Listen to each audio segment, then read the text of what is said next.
Hello বন্ধুরা, কীরকম আছো? আশা করি সবাই ভালো আছে। আজকে আমি বানাইতাম পোনা মাছের ঝোল। পোনা মাছের ঝোল বানাইবার লাগে আমি পেঁয়াজ কুচি, আলু কুচি আর পোনা মাছ লই। তো এটা এখন আমি তেলের মধ্যে দিলাইছি। এটা রান্নাটা ওইটাই চলো তোমাদের একটা গল্প শুনি। একদিন পাশের বাড়ি রেডি হয়েছে না, আমাদের বুঝে যাবে কোনো লেগে বাইকে যাবে না, নিজের লাইফটা নষ্ট করবে। তো এই জ্ঞান দিয়া তাই গেছেন গিয়া। তো সপ্তাহ দিন পরে কি তো হয়েছে জানো নি, শুনি বৌদি তাইনের দেবের লেগে বাইকে গেছেন গিয়া। তো এরকম জ্ঞান যারা দেয় আর কি, তারা আমি একটা কথা করব যে এই জ্ঞানটা মানুষকে দেওয়ার আগে নিজের লাগিয়ে লাগাও আর কি, নিজের কাজে লাগাও, তখন ভালো হইব।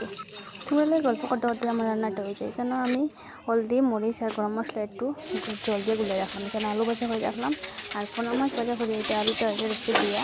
তো আমি একটু টানাই দিই, টানাবার পরে ওই যে গুলার মশলাটা আমি রেখে দিলাম দিয়া আর কত সময় একটু নাড়াচাড়া করিয়া তারপরে এর মধ্যে আমি লবণ দিই।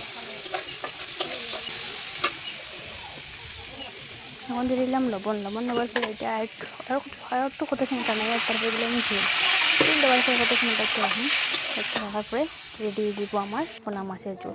তো লাস্টে এটার মধ্যে লেবু তো দিবা যাতে সেন্টটা ভালো হয়। তো সবাই বন্ধুরা দেখা হচ্ছে নেক্সট ব্লগে।